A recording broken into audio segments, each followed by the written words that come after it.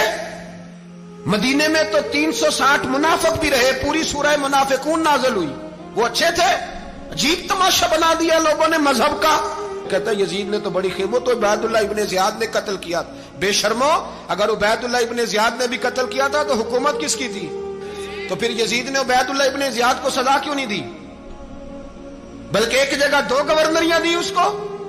یہ حال کیا. بلکہ سنو کہ یزید چھڑیاں مار رہا تھا, چھڑیاں. امام حسین کے لبوں پہ تو نعمان بن بشیر صحابی تھے, بول پڑے, کہنے لگے یزید بدبخت, ہاتھ پیچھے اٹھا, مجھے اللہ کی عزت کی قسم میں نے سینکڑوں بار نبی پاک کو ان ہونٹوں کو چومتے دیکھا ہے. حضرت جناب زینب عورتوں کے مجمع میں پیچھے ہو کے بیٹھی ہیں. یزید کے پاس جب پہنچا لشکر تو یزید کہنے لگا دیکھو اللہ نے مجھے عزت دی اور میرے مخالفوں کا کیا حال ہوا. تو بی بی زینب بول پڑی, اتنے صدمے سہے پر آواز توانا ہے, جاندار ہے, جاندار. ہمارا کسی بندے سے جائیداد کا رٹا نہیں, ہم تو چاہتے ہیں امت اکٹھی ہو جائے, لیکن جو بندہ نبی پاک کی ماں کو دوزخی کہے, حضور کے باپ کو جہنمی کہے, یزید کو امیر المومنین کہے, اس کے ساتھ اتفاق رائے کر لیا جائے, یہ مذہب ہماری سمجھ میں نہیں آتا, بالکل نہیں آتا, قطعاً نہیں ہماری سمجھ میں آتا. کیسے اتحاد کر لیا جائے؟ یہاں تو میرے بھائی جو ہمارے ابا کا مخالف ہو اس سے اتحاد نہیں ہوتا, اور جو نبی پاک کے والد کو دوزخی کہے اس سے اتحاد ہو جائے. کہتے ہیں جی وہ جی اتنی فرقہ واریت ہو گئی, ہم کس مسجد میں جائیں؟ 60 پارٹیاں پاکستان میں رجسٹرڈ ہیں جو الیکشن لڑتی ہیں. کبھی کسی بندے کو ٹینشن نہیں ہوئی کہ کس کے پاس جائیں کس کے پاس نہ جائیں, کبھی نہیں کوئی بولا کہ اب وہ بھی کھڑا ہو گیا, وہ بھی, کوئی ٹینشن نہیں. مذہب کی باری ٹینشن ہو جاتی ہے. اتنا بڑا مذہب ہوتا ہے بھائی, غلط بندے بھی آ جاتے ہیں بیچ میں, تھوڑا پہچان کے چلنا پڑتا ہے صحیح کون ہے اور غلط. اور یہی تو ہمیں امام حسین نے بتایا ہے کہ مذہب کے اندر ہی تم نے شناخت کرنی ہے کہ بندہ ٹھیک کون ہے اور بندہ غلط. یہی تو کربلا ہے, یہی تو امام حسین نے بتایا, کفر اسلام نہیں, حق اور باطل. تو سمجھیے گا حضرت سیدہ زینب نے جب سنا نا کہ یہ کہہ رہا ہے کہ مجھے اللہ نے عزت دی, تو جناب زینب بولی. نعمان بن بشیر کہتے ہیں بی بی بولی, اتنے صدمے ہیں پر جناب زینب بولی اللہ اکبر, اس انداز میں بولی کہ پہلے قرآن مجید کی آیت پڑھی, کہنے لگی وَتُعِزُّ مَن تَشَاءُ وَتُذِلُّ مَن تَشَاءُ بِيَدِكَ الْخَيْرُ إِنَّكَ عَلَىٰ كُلِّ شَيْءٍ قَدِيرٌ. اور پھر کہنے لگی یزید تو بکتا ہے, کہتا ہے کہ تو عزت والا ہو گیا, یہ تیری حکومت ہے, 4 دن گزرنے دے, تجھ پہ کوئی لعنت بھی نہیں برسائے گا, اور میرے بھائی کا قیامت تک ممبروں میں اور خطبوں میں ذکر ہوا کرے گا, وقت گزرنے دے. جب جناب بی بی زینب بول رہی تھی تو حضور کے ایک نابینا صحابی پاس بیٹھے تھے, جناب نعمان بن بشیر کا ہاتھ ہلایا, ہلا کے کہنے لگے کیا علی آ گئے؟ تو علی کی آواز لگتی ہے, جبریل امی بول رہے ہوں جیسے, حکمت کے گوہر رول رہے ہوں جیسے, دربار دمشق میں بی بی زینب کا خطاب منبر پہ علی بول رہے ہوں جیسے. میرے بھائی بس کربلا والا قافلہ تو مدینے پہنچ گیا, 3 سال یزید نے حکومت کی, شرابیں عام ہو گئیں, مکے پہ حملہ ہوا, خانہ کعبہ کا غلاف جلا, مدینے پہ اس نے حملہ کیا, 3 دن مسجد نبوی میں اس نے گھوڑے باندھے, مسجد نبوی میں صحابہ کو نکال کے اپنا اس نے امام مقرر کیا, لیکن پھر امت نے اسے قبول نہ کیا, پھر وہ رسوا ہوا اور آج تک وہ رسوا ہے. لیکن امام حسین کا نام کل بھی زندہ تھا اور آج بھی.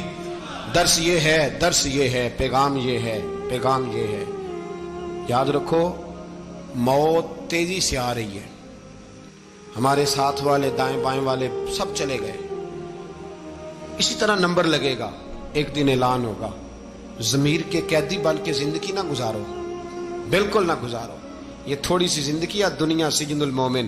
حق بات کرو, حق پہ ڈٹنا سیکھو, دین سمجھو. خبردار رسول پاک صلی اللہ علیہ وسلم کے دین میں ظالم, جابر, فاسق, فاجر کی کوئی گنجائش قطع نہیں ہے. اپنے آپ کو سمیٹو, اپنے آپ کو سنبھالو, دین میں اپنا کردار ادا کرنے کی کوشش کرو. دین طلب کرتا ہے ہم سے کہ ہم نے دین کو کیا دیا ہے. امام حسین نے سارا گھرانہ دین کے لیے دے دیا. ہمارا جو بچہ کسی کام کا نہیں رہتا اسے مدرسے داخل کراتے ہیں. ہم نے دین اتنا کمزور کر دیا ہے کہ عالم اگر شور نہ کرے، عالم اگر شور نہ کرے، زور نہ کرے، گھٹن والا ماحول ہو گیا. مذہب کی پوزیشن کمزور کر دی. اب جہاں تک اس بات کا تعلق ہے جی فرقے ہو گئے، تو میرے بھائی یہ کوئی اتنی خطرناک بات ہے، یہ کوئی اتنا مشکل معاملہ نہیں ہے. یہ تو امام حسین نے بتا دیا تھا کہ یزید کے طور پر ایک غلط فرقہ کھڑا ہو گیا ہے، لہذا اس کا مقابلہ کرنا ہے. اس میں کوئی بری بات ہے؟ لیکن ایک سبق ہے بزرگوں کا کہ اگر سچی بات بھی نہیں کرنی تو پھر اس منبر کا حق ادا نہیں ہوتا. جو سچ بولے وہ حسینی ہے، جو ظالم کے سامنے کھڑا ہو جائے وہ حسینی ہے. جو مصلحت کوش ہو، جو کہے ٹائم نہیں، گراؤنڈ ریالٹی نہیں، حالات نہیں، طبیعت نہیں، موقع نہیں، تو ابھی امام حسین کے پیغام کو نہیں سمجھا.